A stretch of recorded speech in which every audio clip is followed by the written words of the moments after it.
ప్రభునందు ప్రియమైనటువంటి ప్రియ దేవుని బిడ్డలారా, ఈ యొక్క 8వ రోజు ఈ శ్రమానుభవ కూటాలకు వచ్చాము. అయితే దేవుని వాక్యాన్ని చూద్దాం. 7వ వచనము 79. వారు యాకోబు సంతతిని మృంగివేసి ఉన్నారు, వారి నివాసమును పాడు చేసి ఉన్నారు. మేము బహుగా కృంగి ఉన్నాము. మా పూర్వుల దోషములు జ్ఞాపకం చేసుకొని నీవు మా మీద కోపముగా నుండకుము. ప్రభునందు ప్రియమైనటువంటి ప్రియ దేవుని బిడ్డలారా, 3 లేఖన భాగములు మన కొరకు ఇవ్వబడ్డాయి. 3 రెండవది 3:8.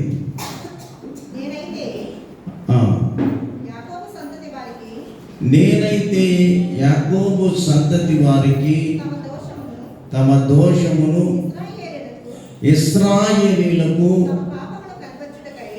ఇశ్రాయేలీయుల పాపములను కనపరచుటకై 1 యెహోవా ఆత్మావేశము చేతను బలముతోను తీర్పు తీర్చు శక్తితోను ధైర్యముతోను నింపబడిన వాడనై ఉన్నానని మీకు తెలియజేస్తున్నాను. అలాగే అక్కడ ఆసాపు కీర్తన, దావీదు కాదు, మనం చదువుకున్నటువంటి కీర్తన ఆసాపుది. ఈ 2 వాక్యములు తర్వాత లూకాసు వార్తలో దేవాలయమును గురించి వ్రాయబడి ఉన్నది. ప్రభునందు ప్రియమైనటువంటి దేవుని బిడ్డలారా, ఈ దినము గర్వభంగము అనేటువంటి వాక్యాన్ని ఇచ్చారు. గర్వభంగము అనేటువంటి వాక్యాన్ని ఇచ్చి ఉన్నారు. ఈ చదవబడినటువంటి లేఖనాల్లో మరి ఇశ్రాయేలీయుల యొక్క, అందరూ కాదు, ప్రతి సంఘంలో కొందరు ఉంటారు, కొందరు మంచి వాళ్ళు ఉంటారు, దేవుని నమ్మిన వాళ్ళు ఉంటారు. అలాగే వాళ్ళందరి గురించి మాట్లాడు. ఈ ఆసాపు దగ్గర యాకోబు సంతతి వారిని మింగేస్తున్నారు. అనేక మంది గర్విష్ఠులు ఉన్నారు, చాలా మంది గర్విష్ఠులు ఉన్నారు. వారి యొక్క గర్వాన్ని బట్టి నీతిమంతులైన వారిని, యథార్థవంతులైన వారిని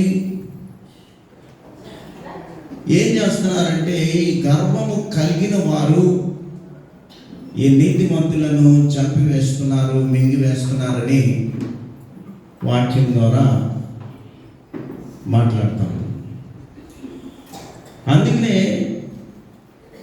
ఆ నలిగిపోతున్నటువంటి యాకోబు సంతతి, యోధావారి సంతతి శ్రమల మధ్య నలిగిపోతున్నప్పుడు వారి కొరకు చేస్తున్నటువంటి ప్రార్థన, యెహోవా ఎంతవరకు కోపపడదువు, ఎల్లప్పుడూ కోపపడదువా, నీ దోషము అగ్ని వలె ఎల్లప్పుడూ మండునా. వారు ప్రార్థన చేస్తున్నారు. గర్విష్ఠుల వల్ల బాధపడిన వారు ప్రార్థన చేస్తున్నారు, ఇబ్బంది పడిన వారు ప్రార్థన చేస్తున్నారు. సర్వసాధారణంగా పేరు ప్రఖ్యాతులను బట్టి గర్వం వస్తుంది, ఆర్థికమైనటువంటి పెరుగుదలను బట్టి గర్వం వస్తుంది, కుటుంబము అధికమైనప్పుడు మాకున్న సంతానాన్ని బట్టి గర్వం వస్తుంది, ఇంకా 10 మంది స్నేహితులు ఉంటే గర్వం వస్తుంది. 10 మంది నా కొరకు ఉన్నారు కాబట్టి నేను ఏమైనా జయించగలను. ఈ గర్వము మనకి కనబడతా ఉంది. తనకు తాను హెచ్చించుకున్నవాడు తగ్గించబడతాడు, తనకు తాను తగ్గించుకున్నవాడు హెచ్చించబడతాడనే సత్యాన్ని క్రీస్తు ప్రభువే మనకు తెలియజేశాడు. కాబట్టి నా శక్తి చేత కాదు, నా బలం చేత కాదు, నా జ్ఞానం చేత కాదు, సమస్తము నీ శక్తి చేత, నీ బలం చేత, నీ జ్ఞానం చేత, నీ కృప చేత, నీ కనికరం చేత, నీ వాత్సల్యం చేత, నీ దయ చేత నన్ను కనికరించు. కాబట్టి ఇశ్రాయేలు ప్రజలు, యూదా గోత్రమైన వారు, ఇశ్రాయేలు గోత్రాలు వీళ్ళన్నీ కూడా నశించిపోతూ ఉన్నాయి. ప్రభువా వారిని కనికరించుము తండ్రి, వారిని కనికరించుము, నీ కృప చేత వారిని రక్షించుము. గర్వంతో నిండిన వారు, అహంకారంతో నిండిన వారు వారిని హింసిస్తూ ఉన్నారని ఆసాపు ప్రార్థన చేస్తున్నాడు. ప్రాముఖ్యంగా తనకు తాను హెచ్చించుకొనటం వలన గర్వం వస్తుంది.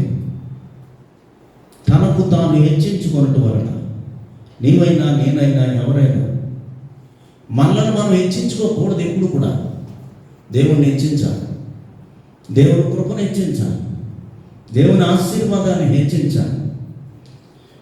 ఇతరులను చులకన చేయటం వలన హెచ్చించుకుంటాం. మనం ఇతరులు ఏం చేస్తామంటే తగ్గించి మనం చూస్తూ ఉంటాం. మనల్ని మనం హెచ్చించుకొని వారి దృష్టిలో ఎక్కువగా ఉండాలనుకుంటాం, కానీ దేవుని దృష్టిలో మేము తక్కువ పడాలి. కాబట్టి దేవుడు చూచుట లేదు, దేవుడు నన్ను చూస్తా లేదు, ఎందుకో నాకు శ్రమలు వచ్చాయి, దుఃఖం వచ్చింది, వేదన వచ్చింది, కానీ దేవుని యొక్క కృపా కనికరం నా మీద లేదని అనుకుంటాం. కానీ నీ గర్వమే నిన్ను తగ్గిస్తుంది, నీ గర్వమే నిన్ను నాశనం చేస్తుంది, నీ గర్వమే నీ కుటుంబాన్ని బలహీనపరుస్తుంది, నీ గర్వమే నీకున్నటువంటి జీవితాన్ని, వ్యక్తిగత జీవితమైన, ఆధ్యాత్మికమైన జీవితమైన, లోకపరమైన జీవితమైన, సంఘ జీవితమైన తగ్గించబడుతుంది. ఎప్పటికప్పుడు కోల్పోతావు నీలో ఉన్నవి. కాబట్టి మనలో ఉన్నటువంటి గర్వాన్ని తీసివేసుకోవాలి. ఎప్పటికప్పుడు దేవునికి ఇష్టమైన పాత్రగా ఉండడానికి ప్రయత్నం చేయాలని దేవుని వాక్యం ద్వారా ఆసాపు తెలియజేస్తున్నాడు. యాకోబు సంతతిని మింగివేసి ఉన్నారు ప్రభువా, యూదా వారిని మింగివేసి ఉన్నారు, ఇశ్రాయేలు ప్రజలను మింగివేస్తూ ఉన్నారు. బలహీనులైన వారు బలవంతులు మింగేస్తున్నారు, బలహీనులైన వారిని బలవంతులు మింగేస్తున్నారు, బలవంతులు హింసిస్తున్నారు, బలవంతులు శపిస్తున్నారు, నాశనకరంగా వారిని ఎంతగానో బాధ పెడుతున్నారు. తండ్రి కనికరించుము, ప్రభువా కనికరించుము, తండ్రి కనికరించుము, నజరేతువాడా, దేవదేవుడా నన్ను కనికరించమని ప్రార్థన చేస్తున్నాను. కాబట్టి నీవు నేను కూడా ఈ ఆసాపులో రాసినటువంటి ప్రతి మాట మనల్ని మనం తగ్గించుకోవాలి. గర్విష్ఠుడిగా ఎంత మాత్రం ఉండకూడదు. ఒక పిల్లవాడు, చిన్న పిల్లవాడు చేసే కర్మ ఏంటంటే వాడికి తెలియచేస్తాం, తెలియక ఈరోజు అక్కడికి వెళ్ళి ఇక్కడికి రా అన్నాడు అనుకో, వెళ్ళడం లేదంటే వాడికి తెలియదు, జ్ఞానం లేదు, వివేకం లేదు, ప్రజ్ఞ లేదు. నీకు జ్ఞానం ఉన్నది, వివేకం ఉన్నది, ప్రజ్ఞ ఉన్నది, దేవుని కృప ఉన్నది, దేవుని కనికరం ఉన్నది, దేవుని వాత్సల్యత ఉన్నది. ఇవన్నీ కలిగినటువంటి నీవు గర్వాన్ని కలిగి ఎప్పుడు ఉండకూడదు. అందుకనే చిన్న బిడ్డలను మనము ప్రేమించాలి. వాడు మాట వింటలేదు, ఆమె మాట వింటలేదు అని మనం ఎన్నడూ అనుకోకూడదు. కానీ అన్నీ ఇచ్చిన దేవుడు నీకు శాంతిని, సమాధానాన్ని ఇచ్చి ముందుకు నడిపిస్తాడు కనుక బిడ్డలను కూడా అదే రీతిగా ప్రేమించాలి, అదే రీతిగా నడిపించాలి. ఇక్కడ మీకా ప్రార్థన చేస్తున్నాడు. 3వ అధ్యాయము 8వ వచనం. నేనైతే యాకోబు సంతతి వారికి తమ దోషములను, ఇశ్రాయేలులకు మన తమ పాపములను కనబరచుటకై యెహోవా ఆత్మావేశము చేత బలముతోను, తీర్పు తీర్చు శక్తితోను, ధైర్యముతోను నింపబడిన వాడనై ఉన్నాను. నేను అంత మాత్రము గర్వం లేదు. ఇప్పుడు మీకు అర్థమవుతుంది. అక్కడ ఆసాపు ప్రార్థన చేస్తాను, ఇక్కడ మీకా ప్రార్థన. నేను బలహీనుడను ప్రభువా, నేను గర్వం లేదు నాలో. గర్వపడిన వారి కొరకు వారు అతిశయించేటటువంటి ప్రతి వారి విషయంలో వారు గర్వపడుతున్నారు. ఆర్థికంగాను, శారీరకంగాను, వ్యక్తిగతంగాను, ఆత్మీయంగాను అనేక విషయాల్లో గర్వపడుతున్నారు వాళ్ళు. నేను ఆత్మావేశంతో పలుకుతున్న మాట, ఆత్మావేశంతో పలుకుతున్నాను. నా మాటలను వారిని ఆలకించమని 5 మాటలు అక్కడ తెలియజేసి ఉన్నాను. 1, ఆత్మావేశము చేత, బలముతోను, శక్తితోను, ధైర్యముతోను నిండిన వాడనై నేను మాట్లాడుతున్నాను. ప్రభువా, నీవిచ్చిన ఆత్మ గొప్పది, నీవిచ్చిన శక్తి గొప్పది, నీవిచ్చిన కృప గొప్పది, నీవిచ్చిన ఆశీర్వాదము గొప్పది. నీ పరిశుద్ధాత్మ ప్రేరణ నా మీద ఉన్నది కనుకనే నేను మాట్లాడుతున్నాను. ఈ ఇశ్రాయేలు ప్రజల్లో అందరూ కాదు కానీ కొందరు మాత్రము నశించిపోతా ఉన్నారు. వారిలో గర్వం ఉన్నది, వారిలో అహంకారం ఉన్నది, వారిలో అసూయ ఉన్నది, వారిలో సమస్తమును కూడా ఈ లోక సంబంధమైన క్రియలు కలిగి ఉన్నారు కనుక వారిని అందరినీ క్షమించు. ఇదిగో నేను ఆత్మావేశముతో మాట్లాడుతున్నాను, ఆత్మావేశం చేత నేను మాట్లాడుతున్నాను. వారిని క్షమించు ప్రభువా, వారిని ఆశీర్వదించు ప్రభువా, వారి పాపములను క్షమించు తండ్రి, వారిని కృపచాటున భద్రపరచు తండ్రి. నీవు గొప్ప దేవుడవు, నీవు సర్వోన్నతుడవు, నీవు సర్వసృష్టికర్తవు, నీవు సర్వాంతర్యామివి, నీవు ఆశ్చర్యకరుడవు, నీవు ఆలోచనకర్తవు. కనికరించు తండ్రి, కనికరించు ప్రభువా. నేను అనుకున్నాను ఎంత మాత్రము నీలో నేను యోగ్యుడను కాదు. నీ కృప చేత నన్ను కనికరించుము తండ్రి, నీ వాత్సల్య చేత నన్ను కనికరించుము తండ్రి. దీనుడను, అల్పుడను, దీన సేవకుడను, ప్రవక్తనైనటువంటి నేను విజ్ఞాపన చేస్తున్నాను. ఇశ్రాయేలీల ప్రజల కొరకును కాదు కానీ నా కొరకు నేను విజ్ఞాపన చేయించున్నాను, నా కొరకు నేను విన్నపం చేయించున్నాను. కనికరించుము. నాలో గర్వం లేదు, నాలో ఎంత మాత్రము కూడా తండ్రి నిన్ను వెంబడిస్తున్నాను. ఒకవేళ నాలో గర్వం అనేది ఉంటే దాన్ని తీసివేయి తండ్రి, తీసివేయి. అల్పుడను, అయోగ్యుడను, ఎంత మాత్రము కూడా పాత్రుడను కాదు. మహాగంగా, మహోన్నతుడా, మహిమాన్వితుడా, నీకే స్తోత్రము, స్తోత్రము, స్తోత్రం. గనుక ప్రార్థన చేస్తా ఉన్నాను, ప్రార్థన చేస్తాం. ఆత్మావేశంతో, బలముతో, శక్తితో, ధైర్యంతో దేవుని సన్నిధానంలో ప్రార్థన చేస్తాం. అబ్రహాం బూడిద వంటి వాడని నేను, ధూళి వంటి వాడని నేను, ఎందుకు పనికిరాని వాడు. నన్ను కనికరించు. నా ప్రార్థన విని 50 మంది, 40 మంది, 30 మంది, 20 మంది, 10 మంది రక్షిస్తావా ప్రభు అని అడిగినట్లుగా ఈ దినము నువ్వు నేను ప్రార్థన చేయాలి, నువ్వు నేను ప్రార్థన చేయాలి. దేవుని యొక్క కృపను పొందాలి అంటే ఆయన ఆత్మీయ వర్షాన్ని నా మీద కురిపించు అని ప్రార్థన చేసేవారుగా ఉండాలి.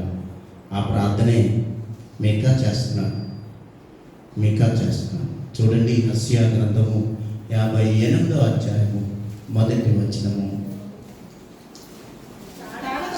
తాళక బోర ఊదినట్లు వెలుగెత్తి బిగ్గరగా కేకలు వేయము. వారు చేసిన తిరుగుబాటును నా జనులకు తెలియచేయము. యాకోబు ఇంటి వారికి వారి పాపములను తెలియచేయము. మన పాపాలు మనకు తెలియచేస్తున్నప్పుడు దేవుని దగ్గర పశ్చాత్తాపడ. నీ యొక్క తప్పిదములు దేవుడు నీకు తెలియచేసినప్పుడు, నీ తల్లిదండ్రుల యొక్క తప్పిదములు, నీ తప్పిదములు, నీ బిడ్డల తప్పిదములు కొరకు తండ్రి తాళక బోర ఊదినట్లు, ఆ బోరకి హద్దులు లేవు. దేవుని రాకడ వచ్చినప్పుడు కూడా అదే రీతిగా ఉంటుంది.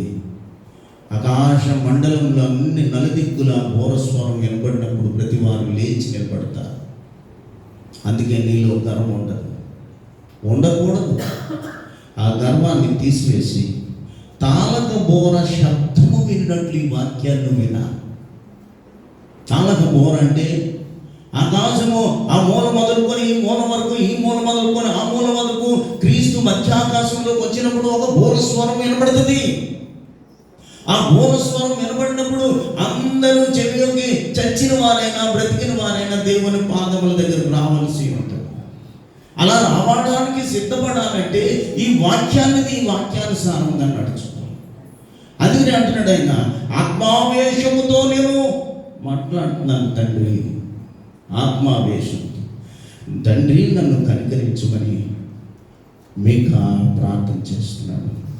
8వ వచనంలో కూడా ఆ మాట, 1వ అధ్యాయం 8వ వచనంలో, దీన్ని చూచి నేను కేకలు వేయించు ప్రలాపించుచున్నాను, ఏమీ లేకుండా నేను దిగంబరుడై నక్కలు అరుచున్నట్లు.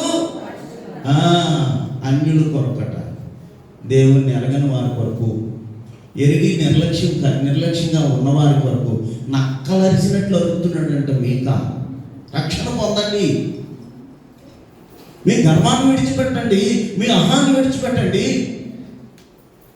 వాటి అన్నిటినీ కూడా నీవు విడిచిపెడితే దేవుడు కనికరిస్తాడని ఎంత గట్టిగా అరుస్తున్నాడో చూడండి. నక్క అరిచినట్లుగా. నక్క అంటే ఒకసారి వస్తుంది, లు అంటే లు అన్నాడట. చూసుకోండి, నక్క లువా,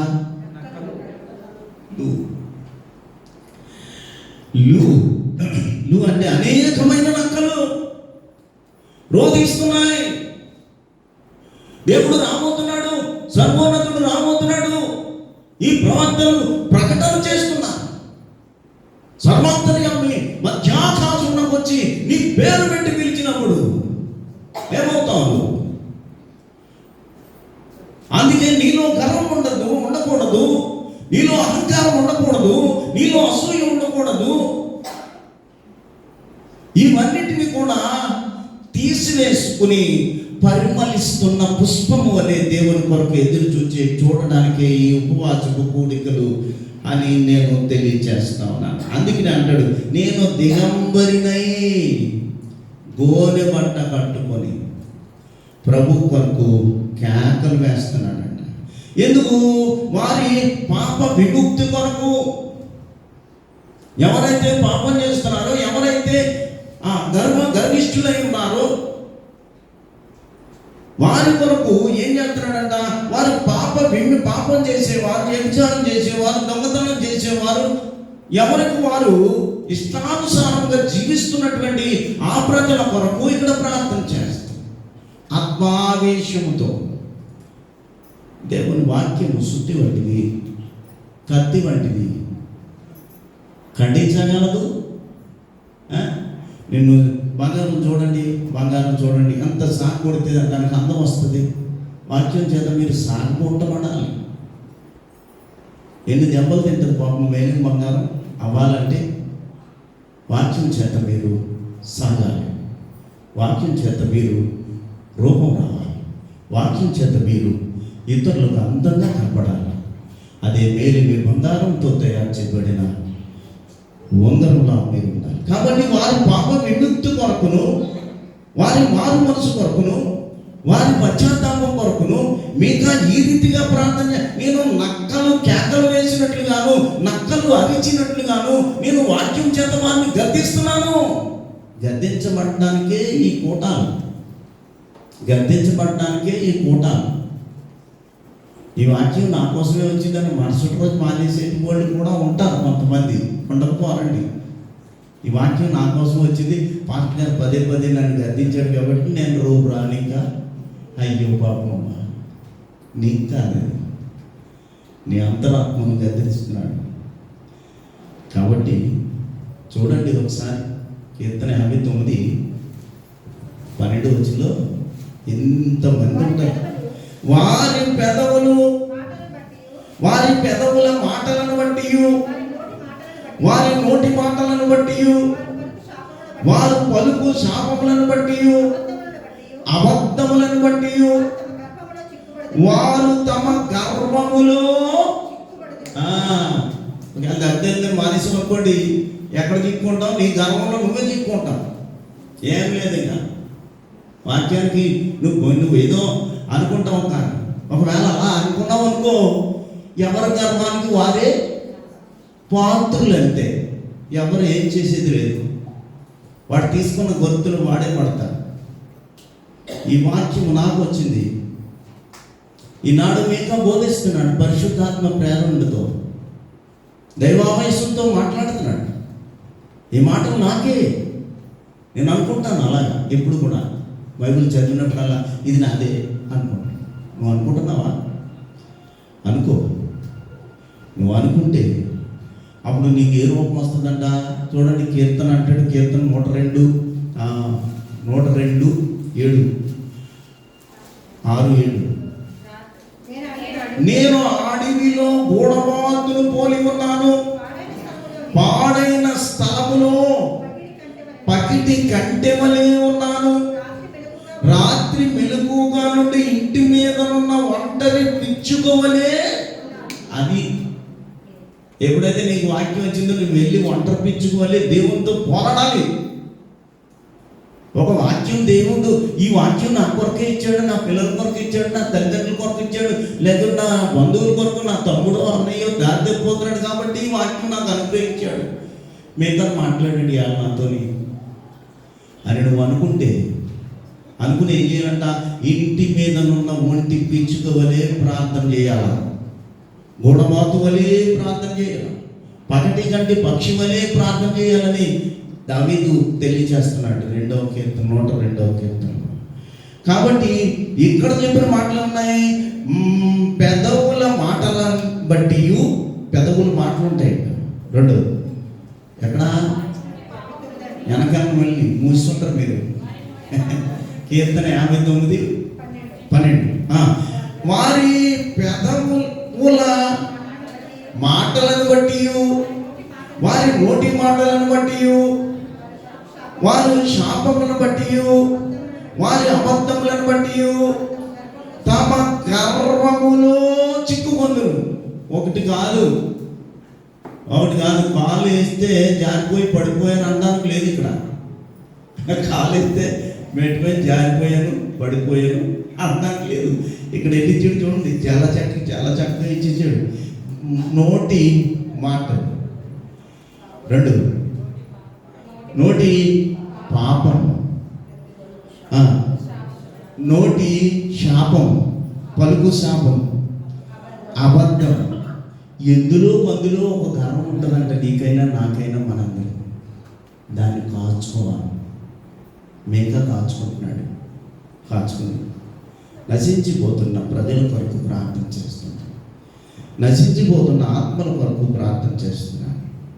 అందుకనే మనం కూడా అలా మేకా చెప్పినట్లుగా నడుచుకునే వారిగా ఉండాలి. కనుక సొలొమోను అంటాడు, ఈ సామెతల గ్రంథము 8వ అధ్యాయము 13వ వచనంలో సొలొమోను కూడా కొన్ని 3 మాటలు 4 మాటలు చెప్తాడు. ఇప్పుడు చెప్పినట్టే వీళ్ళందరూ ఎక్కువ చెప్పేస్తారు మనకి. ఇక్కడ మేకా ఏం చెప్పేశాడండి? ఆత్మావేశమని, ఆత్మభంగమని, ఆత్మ చేతను, శక్తి చేతను, ఈ తీర్పు ఇవన్నీ చెప్పాడు. ఈయన ఏమంటాడు? ఇక్కడ 3 చూస్తాం, ఇక్కడ 4 చూస్తాం, ఇప్పుడు మళ్ళీ చూస్తున్నాం. చూడండి 8:13. యెహోవా యందు భయభక్తులు కలిగి ఉండుట, చెడుతనమును నసహించుకొనుటయే గర్వము, అహంకారము, దుర్మార్గత, కుటిలమైన మాటలు. దేవునికి అసహ్యం కుటిలమైన మాటలు మాట్లాడు. అన్నిటిలో ప్రాముఖ్యమైనది గర్వం అంట. ఫస్ట్ పెట్టించాడు కదా దాన్ని, గర్వం. చాలా మాటలు మాట్లాడుతాం, కానీ జాగ్రత్తగా ఉండాలి. అహంకారం, దుర్మార్గత, కుటిలమైన మాటలు, గర్వం. వీటన్నిటికంటే ముందున్నది, అన్నిటికంటే శ్రేష్టమైనది కొరది బతికి 13వ అధ్యాయము లాస్ట్ వచనంలో ఉంటుంది కదా. ఏంటి? అన్నిటికంటే శ్రేష్టమైనది ప్రేమ. అన్నిటికంటే ప్రేమ. ఈ ప్రేమ కలిగి ఉంటే నీలో గర్వం ఉండదు, నీలో అహంకారం ఉండదు, కుటిల ప్రవర్తన ఉండదు. కుటిల ప్రవర్తన అంటే ఏంటి? అమ్మా పాస్టర్ గారు వస్తున్నారు, చూడు పాస్టర్ గారు వస్తున్నారు, నేను లేనని చెప్పు. నేను లేనని చెప్పు అని పిల్లలకు చెప్పుకోమనుకో, ఏమంటారు? గేట్ దగ్గరికి వెళ్ళి ఎంతో చక్కగా మా డాడీలో అనే ఉన్నారు. ఎందుకు? వాళ్ళకి కుటిలత్వం తెలీదు. పిల్లలకి కుటిలమైనటువంటి ప్రవర్తన తెలీదు, అహంభావన తెలీదు, గర్వం తెలీదు. వచ్చేసాడమ్మా మాస్టర్ గారు, ఈ కొంచెం సాయం చేసి పెట్టమ్మా అన్నామే అనుకో, అబద్ధం ఆడుతున్నాడు మా డాడీ. పిల్లల మనస్తత్వాన్ని కలిగి మనం ఉండాలి. పిల్లల మనస్తత్వాన్ని కలిగి ఉండాలి. చూడండి, అదే 16 అదే ఏంటది? 16:5 గర్వ హృదయులందరూ యెహోవాకు హేయులు, నిశ్చయముగా వారు శిక్ష నొందుదురు. గర్విష్ఠుల ఎడల దేవుని స్పందన ఏంటి? అలాంటి గర్వం ఉంటే దేవుని స్పందన ఏంటో మనం తెలుసుకోవాలి. ప్రభువా నాలో గర్వం ఉందనుకో, నీ స్పందన ఏంటి? అహంకారం ఉందనుకో తండ్రి, నీ స్పందన ఏంటి? కుటిలమైన ప్రవర్తన నాలో ఉందనుకో, నీ స్పందన ఏంటి? ఇక్కడ ఒకలాగా, అక్కడ ఒకలాగా, క్రైస్తవుడిగా ఉన్నంతసేపు ఒకలాగా, చర్చిలో ఒకలాగా, బయట ఒకలాగా ఉన్నావు అనుకో, దేవుని స్పందన ఏంటి? అందుకనే 31 దావీదు కీర్తనలో అంటాడు. 31 దావీదు కీర్తన చూడండి, 23వ వచనం. అలా ఉంటే మీకు ఎలా ఉంటుందట? యెహోవా భక్తులారా, మధ్యలో వచ్చి గర్వముగా ప్రవర్తించు వారికి యెహోవా ఏం చేస్తాడు? ఏం లేదు, ఇంకా ఆయన స్పందనది. గర్వం ఉందనుకోండి, ఆయన ప్రతీకారం. రోషము గల దేవుడు, పౌరుషము గల దేవుడు, ఆయన ఉన్నతమైన వాడు, ఆయన సర్వోన్నతుడు కనుక ఆయనకు కోపం వచ్చిందంటే ఒక రెప్పపాటున ఆయన కోపం రేగితే నీ ఎడల నా ఎడల మనం ఏమైపోతామో. అందుకే నీలో గర్వం ఉండకూడదు, నీలో అహంకారం ఉండకూడదు, నీలో కుటిలమైనటువంటి ప్రవర్తన ఉండకూడదు. ఎప్పటికప్పుడు నీ హృదయము తెరువబడిన పుస్తకము వలె, తెరువబడిన పుస్తకం. పరిశుద్ధాత్ముడా, నీ ఆశీర్వాదాన్ని నా మీద ఉంచు. నేను గర్వాన్ని కలిగి ఉన్నానేమో, నాలో ఉన్న ఆ గర్వాన్ని తీసివేయి ప్రభు. ఇంకేం చేస్తాడు? 15:25 సామెతల్లో 15:25 సామెతల్లో ఇంకేం చేస్తాడు? గర్విష్ఠుల ఇల్లు యెహోవా పెరిగివేయును. చాలు. అంటే దేవుని యొక్క స్పందన ఈ రీతిగా ఉంటుంది. మనలో ఉన్నటువంటి వ్యర్థమైన క్రియలను బట్టి దేవుని యొక్క స్పందన ఏ రీతిగా ఉందంటే, ఎంత రాసి ఉన్నాడో చూడండి ఒకసారి. ఎంత రాసి ఉన్నాడు. ప్రతీకారం తీసుకుంటాడు దేవుడు. ఎప్పుడు పడితే అప్పుడు నా ఇష్టానుసారంగా బతికేసి దేవుడి దగ్గరికి వచ్చి దేవాలను క్షమించు అనేది దేవుడు క్షమించేస్తాడు అని అనుకుంటాము. అని ప్రతీకారం చేయి దేవుడు. ప్రేమించే దేవుడే కాదండి, ఉంటుంది కదా ఇర్మియాలో, శాశ్వతమైన ప్రేమతో నిన్ను ప్రేమించి. ఎంత ప్రేమ ఉందో అంత కోపము దేవుని దగ్గర. రెండు సమానం. కోపము, రోషం, పౌరుషం కలిగిన మన దేవుడు. అలాంటి దేవుడిని నిర్లక్ష్యం చేయకూడదు, గర్వాన్ని పెంచుకోకూడదు. నీవు క్రైస్తవుని, క్రైస్తవ బిడ్డవని, నీ ప్రవర్తన వల్ల ఇతరులు గమనిస్తారు. అనేక మంది మనల్ని చూసేవారు. మనమైతే ఒకరినే చూస్తాం, ఆడు అన్యుడండి, ఆడు కూడా నాకు ఎందుకండి అనుకుంటాం. కానీ వేసే ప్రతి అడుగు కూడా నీలో గర్వం ఉందా? నీలో అహంకారం ఉందా? కుటిల ప్రవర్తన ఉందా? అసూయ ఉందా? స్వార్థం ఉందా? వాడుకున్నటువంటి 2 కళ్ళతో ఈమె యొక్క ప్రవర్తనను, ఇతని ఆడి యొక్క ప్రవర్తన, ఇతని క్రియలు, ఇతని చేష్టలు, ఇతని నడవడిక, ఇతని యొక్క మను తీరంతా కనిపెట్టేవారే. అందుకనే ఈ యొక్క మీక శ్రేష్టమైనటువంటి ప్రార్థన చేస్తున్నాను. చేసి ప్రభువా నన్ను కనికరించు తండ్రి, నన్ను కనికరించు. ప్రతిసారి చెప్పుకుంటాం. ఎవరండి సామెతల కన్నా 16 అధ్యాయంలో చెప్తాం కదా, ఇప్పుడు కూడా గర్వమునకు ముందు నాశనానికి ముందు గర్వం అనేది గర్వబంధము. గర్వం ఉంటే నువ్వు ఎందుకు పనికిరాకుండా పోతావు, నేనైనా నువ్వైనా. అందుకే నేను దేవదూత ఆకాశం నుండి కిందకు తోయబడింది. చక్కగా నాకంటే సౌందర్యవంతుడు లేడని, నాకంటే శ్రేష్టమైన వాడు ఈ లోకంలో లేడు, పరలోకంలో లేడని చెప్పి గ్రహించింది సాతాను. మంచి దేవదూతగా ఉండేది, దేవుని మాటను తిరస్కరించింది, దేవుని మాటను వ్యతిరేకించింది, దేవుని మాటను నిర్లక్ష్యం చేసింది, దేవుని మాటను తోసిపుచ్చి పాతాళంలో బంధించబడింది.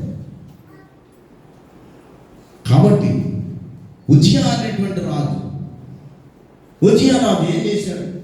80 మందిని తీసుకెళ్ళి పైకి వెళ్ళి ధూపార్తిని వెలిగించేశాడు. ఆ పని ఎవరు చేయాలా? యాజకులు చేయాలా? బలిపీఠం మీదకి వెళ్ళి యాజకులు వెళ్ళి దీపాలు వెలిగించి దేవుణ్ణి ఆరాధించాలి. రాజుగారు వచ్చి ఇక్కడ కూర్చోవాలి. రాజుగారే పైకి వెళ్ళిపోయి 80 మందిని తీసుకుని వెంటనే దేవుని కోపం వచ్చింది. ఒకటి, సాతాను కిందకు పడగొట్టేశాడు దేవుడు. 2, ఉజ్జియాకి కుష్టి రోగం వచ్చేసాడు. గర్వించింది సాతాను. ఎస్కేల్ గ్రంథంలో 28వ అధ్యాయంలో అవన్నీ కూడా చూస్తాం మనం. నేను సౌందర్యవంతురాలను, ఐశ్వర్యవంతురాలు అని సాతాను. ఈ ఉజ్జియా ఏమనుకున్నాడంటే, నాకంటే రాజు లేడు కనుక నాతో పాటు 80 మంది సైనికులను తీసుకువెళ్ళి అక్కడ ధూపార్తిని వెలిగించాడు. దేవునికి వ్యతిరేకంగా చేశాడు, గర్వించాడు హృదయంలో. ఈ 3వ వ్యక్తి దానియేలు గురించి నెబుకద్నెజరు గడ్డి వేశాడు. గర్వం వల్ల నెబుకద్నెజరు ఏం చేశాడు? గడ్డి తిన్నాడు. గర్వం ఏంటి?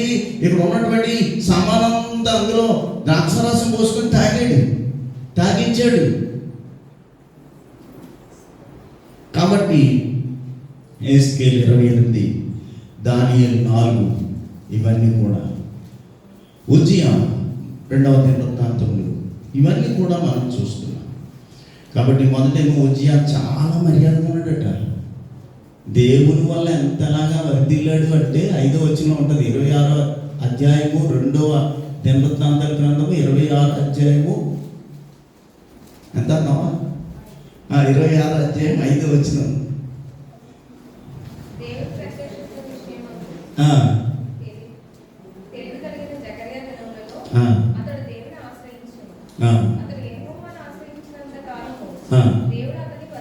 చూసారా, దేవుని ఆశ్రయిస్తే వర్ధిల్తాడు. దేవుని ఆశ్రయించకుండా గర్వం ఉంటే పడిపోతాం. 3 విషయాలు చెప్పాను.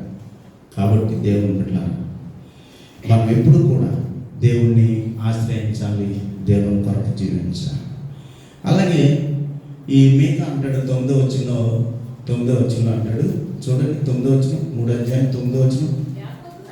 యాకోబు సంతతి వారి ప్రధానులారా, ఇశ్రాయేలీయుల అధిపతులారా, న్యాయమును తృణీకరించి దుర్నీతిని నీతిగా ఎంచుకుని వారులారా, నా మాట ఆలకించండి అని కేకలు వేశాడు.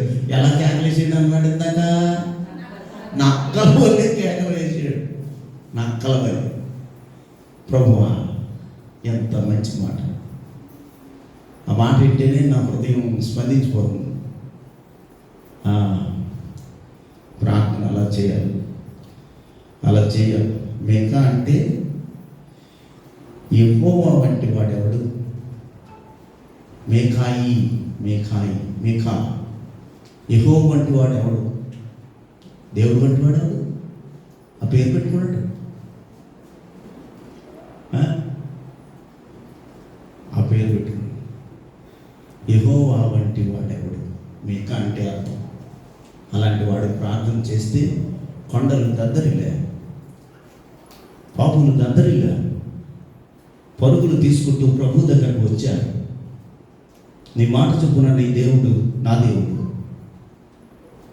నీ మాట చొప్పున మేము దేవుడిని అంగీకరిస్తాం, మరెన్నడూ పాపం చేయము. ఓ ప్రవక్త నీ అందరికీ మేము పరుగులు తీసుకుంటూ వస్తున్నామని ఆ నక్కల వంటి అరుపులతో ప్రార్థన చేసినప్పుడు అనేక మంది దేవుని దగ్గరికి వచ్చినట్లుగా వాక్యము వ్రాయబడి ఉన్నది. అక్కడ ఉన్నటువంటి పరిస్థితులన్నీ కూడా ప్రార్థన ద్వారా తారుమారు చేసి ఉన్నాం. ఇక మనం చివరికి వచ్చేద్దాం. ఒక 3 నిమిషాలు ఉంది. 21 ఏంటి రండి 21 5 కొందరు ఇది అందమైన రాళ్లతోనూ అర్పితములతోనూ శృంగారింపబడి ఉన్నదని దేవాలయమును గురించి మాట్లాడుచున్నారు. దేవాలయం చూసి మురిసిపోతారంటాడు. దేవాలయం చూసి అలాగే వారు నరహత్య వలన, దుష్టత్వం వల్ల, దొంగతనం వల్ల, వ్యభిచారం వల్ల ఇశ్రాయేలీయులు మురిసిపోతే హెచ్చరించాడు మీకా. అలాగే ఆసాపు కూడా, ప్రభువా ఎంతకాలం ఇంకో కోపం ఉంటుందని మా మీద క్షమించు తండ్రి, వారిని క్షమించు. యూదా గోత్రం వారి మీద, ఇశ్రాయేలు గోత్రం మీద, ఈ 12 గోత్రాల మీద నువ్వు నీ యొక్క కోపాన్ని తగ్గించుకో తండ్రి అని ఆయన ప్రశ్నించాడు. ఈయనేం చేస్తున్నాడు? బాబులైన వారిని, వాడందరినీ నక్కవలి అరిచి శ్రేష్టమైన సందేశాన్ని తిరిగి రప్పించి ప్రార్థన చేశాడు. ఇక్కడ యేసుక్రీస్తు ప్రభు దగ్గరికి కొంతమంది వచ్చారు.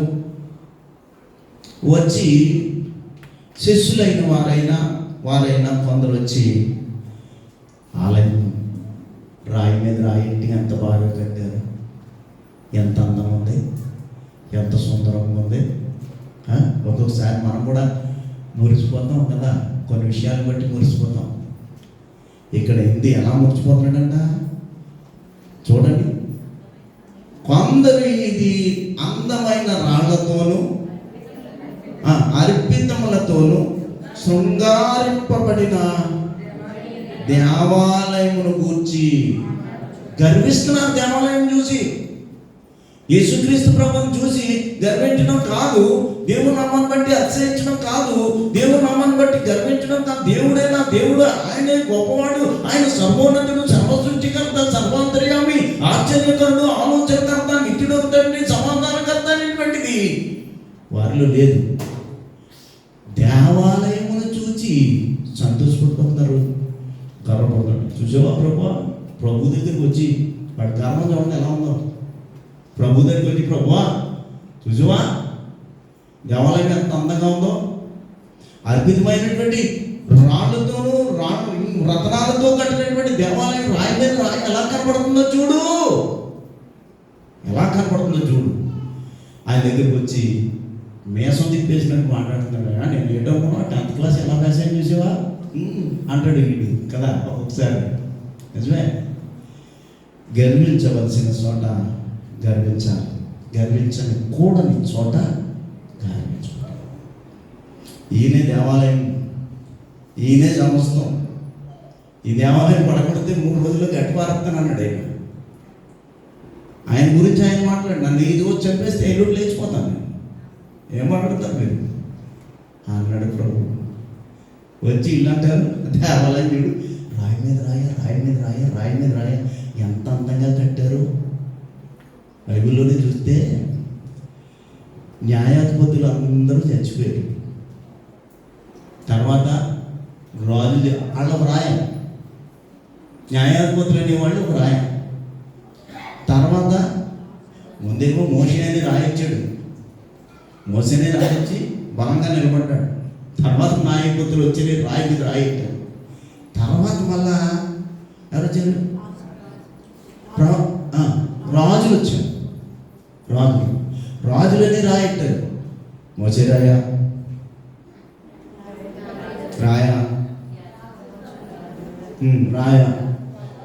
ఈ అన్ని రాయిలు పెట్టి ఇలా మన దగ్గరికి వచ్చారు. ఆ రాయిలు ఏమైంది అని పోయి, మీరు రాయి మీద రాయి పెట్టారు అని అనుకుంటున్నారు. కానీ 6వ వచనంలో చెప్తాడు, 6వ వచనంలో ఆయన ఈ కట్టడములు మీరు ఈ రాళ్లను చుంచుచున్నారే, వాటిలో రాతి మీద రాతి ఉండకుండా అన్నీ కూడా పడతాయి. ఆ దినాలు వచ్చుచున్నాయి అని చెప్పి ఎంతో తొందరపడిపోతున్నాడు.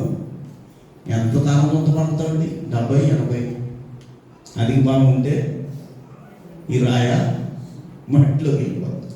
70-80 అంతదాకా పరిగెట్టాలంటే కష్టమైపోతుంది కదా. ప్రతిసారి చెప్తాం 97 కీర్తన, అంతదాకా బ్రతకాలంటే కష్టం. ఈ రాయ కనబడుతున్న దేవాలయపు రాయలు మరి అన్నడు. అందుకనే ప్రభు చెప్తాడు ఒక వాక్యము. అగస్టిన్ అనేటువంటి భక్తుడు ఒక మాట చెప్పాడు, దేవతలను కూడా దెయ్యాలుగా మార్చేద్దంట. ఏంటో చెప్పండి.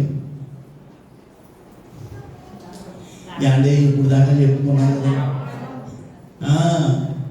దేవతలను కూడా దెయ్యాలుగా మారుస్తుందంట గర్వం.